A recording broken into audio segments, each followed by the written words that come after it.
Galerinha, olha só que interessante, né, cara? Como às vezes a questão ela pode ter uma sacanagemzinha. A primeira vez que eu olhei isso aqui, eu pensei o seguinte, ó, eu tenho essa pressão aqui igual a essa aqui. Né? Aquela ideia dos vasos comunicantes, lembra? Essa pressão aqui, A, quem é que está exercendo ela? É o gás. Então, já que a pressão A é igual a pressão B, eu vou calcular a pressão do ponto B. Aí eu pensei comigo, é P0, que é a pressão atmosférica, mais o ρGH dessa coluna de mercúrio. Só que eu li e reli a questão, não falava o ρ do mercúrio. E aí eu me fiquei perdido, meu Deus, como é que eu vou fazer essa questão? Como é que eu vou fazer essa questão? Não sabia.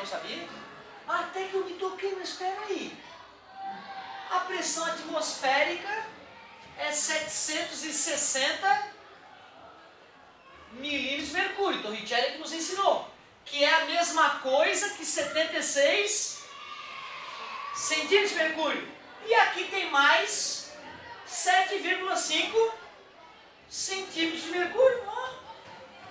Então o total dá 83,5 centímetros de mercúrio, ou se o cara preferir, 835 milímetros de mercúrio. Próxima. Tu vê, às vezes não tem nem que fazer a conta, entendeu?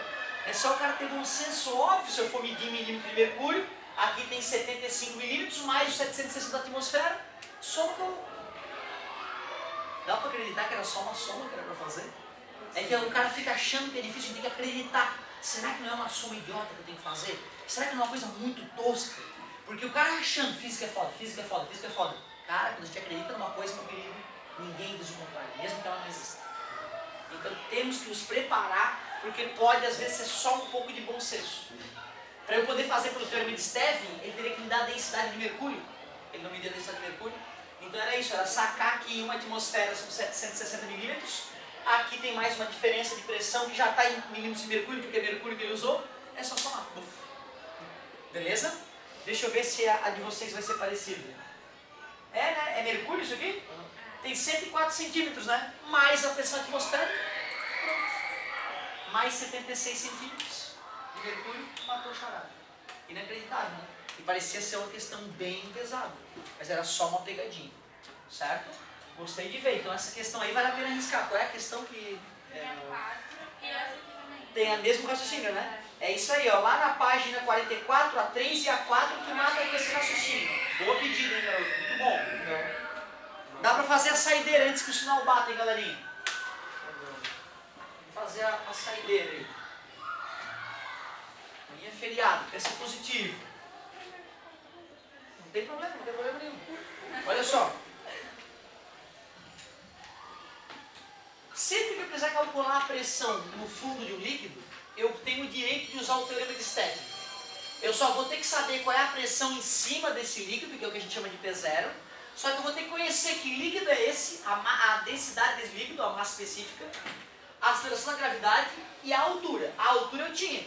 A gravidade a galera sabe, na Terra deve estar uma ótima aproximação. Só que pouca gente lembra que o mercúrio é 13,6 vezes mais denso que a água. Se a densidade da água é 1000 kg por metro cúbico, a do mercúrio vai ser 13.600 kg por metro cúbico. Hoje eu conseguiria fazer pelo teorema de Stevin essa questão, porque eu tenho de cabeça na minha mente a densidade do mercúrio, que é uma substância muito importante. Porém, quando a gente arma essa questãozinha para o aluno, a gente quer, e a gente está pedindo a resposta em milímetro de mercúrio ou em centímetro de mercúrio. Então tem uma outra saída. Por que o Torricelli descobriu que a pressão atmosférica era 760 milímetros de mercúrio? Porque usando uma bacia cheia de mercúrio, enchendo um tubinho de vidro de mercúrio, então isso aqui tudo que eu estou rabiscando é mercúrio, ó, aquele líquido com uma densidade maior que a do chumbo. Ele pensou, meu Deus, se esse mercúrio não está caindo, é porque tem alguma coisa empurrando o mercúrio para cima. Quem é que está empurrando o mercúrio para cima? A pressão. Ele foi lá, pegou uma régua e mediu isso aqui. Deu 760 milímetros. Como é mercúrio, a gente bota o HG para dizer que é 760 milímetros de mercúrio. Que eu também posso dizer que é 76 centímetros de mercúrio. E isso é a pressão atmosférica.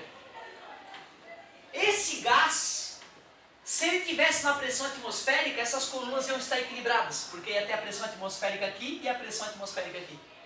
Mas como ele está com uma pressão maior que a atmosférica, ele empurrou o mercúrio do tubo, fez o mercúrio ficar mais alto para o lado da atmosfera do que para o lado do gás, que está dentro do bujão. Então que pressão é que tem aqui dentro? Aqui eu já sei que está atuando 760 de mercúrio. E tem mais essa altura de mercúrio também. Quanto que é essa altura? 7,6 centímetros. Então basta eu somar a pressão da atmosfera com esses 7,5 centímetros de mercúrio. 7,5, eu somo. Ou se eu quiser fazer em milímetros, é só somar 75 milímetros. Em ambos os casos eu vou obter a mesma resposta. Só que um é em milímetros de mercúrio, que é o mais comum, e a outra em centímetros de mercúrio. Então tu vê, eu usei um fato histórico, o fato do Torricelli ter medido a pressão atmosférica em milímetros de mercúrio, e o fato de eu estar usando mercúrio, que é uma substância bem densa, por isso que a gente usa ele para medir pressão. Então eu só somei naquela experiência Torricelli, 760 milímetros mais 75 milímetros. Por isso, a mais. Então a pressão do gás é 835 litros de mercúrio e a da atmosfera é só 760. Por isso que o gás conseguiu empurrar o mercúrio para cima da atmosfera. Beleza? Certo? Boa pergunta. É isso que tem que fazer, insistir sempre até entender. Muito obrigado pela paciência e pela atenção e até a próxima.